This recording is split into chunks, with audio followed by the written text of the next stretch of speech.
गुरुदत्त फिल्मी दुनिया में अदाकारी और हिदायतकारी के हकीकी गुरु बने, जिनकी अदाकारी ने फिल्मी दुनिया को एक नई बुलंदी बख्शी, एक नया मयार बख्शा, मकबूलियत के नए संगे मील कायम किए और फिल्मी पर्दे को अपनी खुदादाद सलाहियतों से ऐसा रोशन किया कि आज भी अदाकारी के गुरुदत्त के सामने खुद ब खुद झुक जाते हैं। गुरुदत्त, अगर हम उनकी अदाकारी और हिदायतकारी के साथ उनकी फ़िल्मों पर वाह वाह करते हैं तो उनकी ज़ाती ज़िंदगी में उतार चढ़ाव और नाकाम मोहब्बत पर सिर्फ़ और सिर्फ आह भरते हैं। एक कामयाब अदाकार गुरुदत्त का सबसे बड़ा इल्मिया उनकी नाकाम मोहब्बत रही, जिनमें दूसरा किरदार वहीदा रहमान का रहा। मोहब्बत की इस नाकाम दास्तान ने गुरुदत्त को ज़हनी उलझनों का शिकार किया और कहा जाता है कि यही नाकाम मोहब्बत उनकी मौत का सबब भी बनी। गुरुदत्त की कुल उम्र 39 साल थी, लेकिन इतनी कम उम्र में उन्होंने सिनेमा में एक बड़ा नाम कमाया। छोटी उम्र से ही जद्दोजहद करते हुए आगे बढ़े, शोहरत हासिल की और एक दिन कई परेशानियों से गुजर कर इस दुनिया को अलविदा कह दिया। आइए जानते हैं उनकी ज़िंदगी के बारे में। आदाब, मैं हूँ आपके साथ आमना फारूक और आप देख रहे हैं आवाज़ वॉइस। हमारी हौसला अफजाई के लिए हमारे चैनल को सब्सक्राइब करना ना भूलें। गुरुदत्त का शुमार हिंदुस्तान के अजीम अदाकार, हिदायतकार और फिल्मसाज के तौर पर होता था। उनका ताल्लुक मंगलोर के एक सरस्वत ब्राह्मण खानदान से था। उनकी पैदाइश 9 जुलाई 1925 को बंगलोर में हुई थी, ताहम तालीम कलकत्ता में हासिल की। गुरुदत्त 20 बरस की उम्र में एक असिस्टेंट डायरेक्टर के तौर पर फिल्मी दुनिया में दाखिल हो चुके थे, जहां उन्हें ज्ञान मुखर्जी और उमिया चक्रवर्ती जैसे हिदायतकारों के साथ काम करने का मौका मिला। अक्सर लोग फिल्मबाज को गुरुदत्त की पहली फिल्म समझते हैं, लेकिन गुरुदत्त बाज से पहले 3 फिल्मों से वाबस्ता रहे। ये फिल्में लाखा रानी और गर्ल्स स्कूल थीं। गुरुदत्त ने अपने फिल्मी करियर का आगाज़ एक डांस डायरेक्टर की हैसियत से मशहूर प्रभात स्टूडियो में फिल्म लाखा रानी से किया। उन्होंने 1942 से 1944 तक उस्ताद उदय शंकर की अलमोड़ डांस अकेडमी में तरबियत हासिल की थी। बतौर अदाकार उन्होंने कुल 17 फिल्मों में काम किया, जिनमें से 8 फिल्में उन्होंने खुद डायरेक्ट की और यही फिल्में उनकी सबसे बेहतरीन फिल्में भी साबित हुईं। उनकी मशहूर फिल्मों में साहब, बीवी और गुलाम और चौदहवीं का चांद शामिल है। अगर गुरुदत्त की 4 फिल्मों को बेमिसाल कहा जाए तो ये गलत ना होगा। इनमें 2 मज़ाहिया और 2 संजीदा फिल्में शामिल हैं। गुरुदत्त के काम करने का तरीका कुछ ऐसा था कि वो पहले एक कॉमेडी बनाते और उसके फ़ौरन बाद एक संजीदा फिल्म बनाना शुरू कर देते।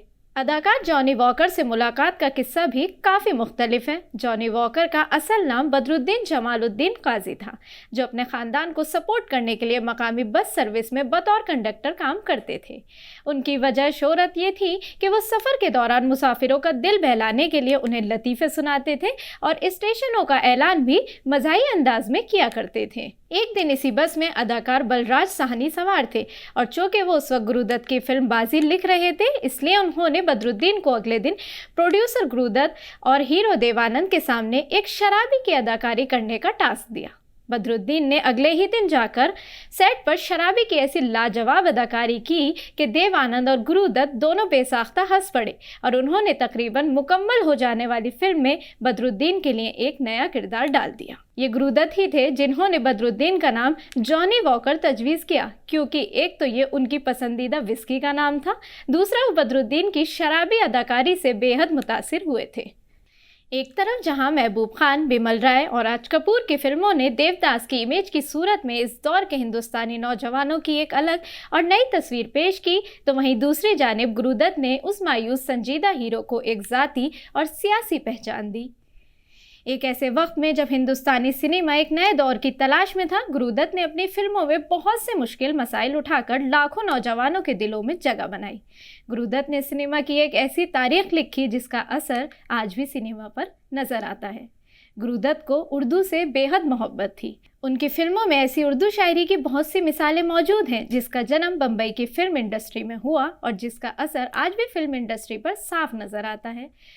साल 1951 बम्बई की फिल्मी सनत का एक जरी साल था।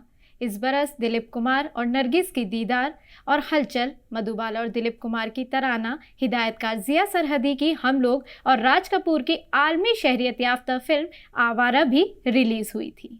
इतने सख्त मुकाबले के बावजूद गुरुदत्त की फिल्म बाजी ने अच्छा खासा बिजनेस किया और 25 बरस की उम्र में गुरुदत्त को एक कामयाब हिदायतकार के तौर पर तस्लीम कर लिया गया। गुरुदत्त ने फिल्म जाल, आर पार, प्यासा, कागज के फूल और मिस्टर एंड मिसेस 55 जैसी फिल्में पेश की, जिसे आज इतना वक्त गुजर जाने के बाद भी जब शायकीन देखते हैं तो वो बिल्कुल नई फिल्में मालूम पड़ती हैं।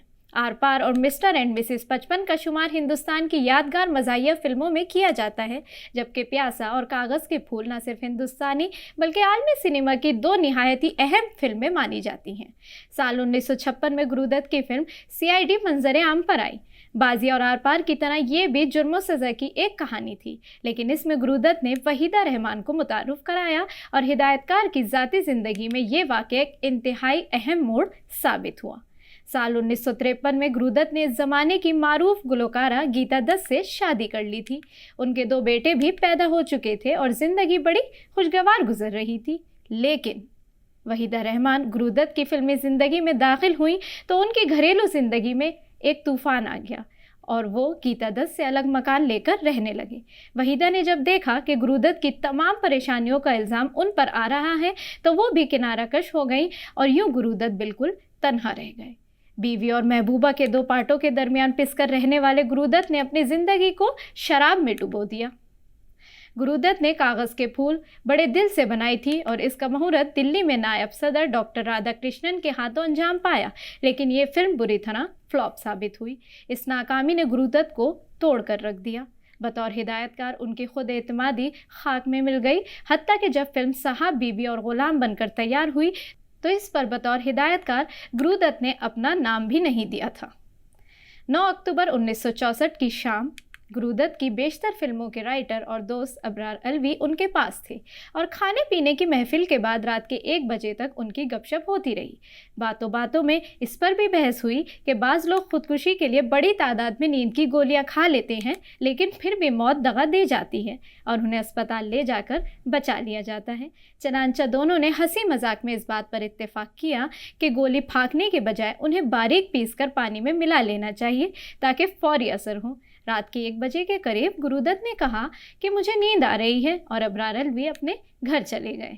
10 अक्टूबर का 1964 का दिन गुरुदत्त के चाहने वालों के लिए बड़ा मायूस कुन दिन था। गुरुदत्त नींद की गोलियां खाकर अब्दी नींद सो रहे थे। उनकी खुदकुशी की खबर जंगल की आग बनकर हर तरफ फैल गई और अगले रोज सब अखबारों की सुर्खियों में गुरुदत्त मौजूद थे। मशहूर फिल्मी मैगजीन फिल्मफेयर गुरुदत्त की याद में खुसूसी शुमारा निकाला, जिसमें कैफी आज़मी ने गुरुदत्त को खिराज अकीदत पेश किया। गुरुदत्त को ज़िंदगी में जो शोहरत न मिल सकी वो मौत के बाद उनकी मुकद्दर बनी। 1970 की दिहाई में उनकी फिल्में फिर से मकबूल होने लगीं और 1980 में एक फ्रांसीसी मुहक्किक ने इस पर अपनी रिसर्च शाया की तो गुरुदत्त का नाम दुनिया के कोने कोने में पहुंच गया। सन 80 के अशरे में गुरुदत्त की फिल्मों के मेले पहले फ्रांस में और फिर यूरोप के दीगर शहरों में मुनक्किद हुए। मशहूर फिल्म स्कॉलर लॉरा मल्वी ने साइट एंड साउंड मैगजीन में गुरुदत्त की फिल्म प्यासा को दुनिया की 10 बेहतरीन फिल्मों में शुमार किया।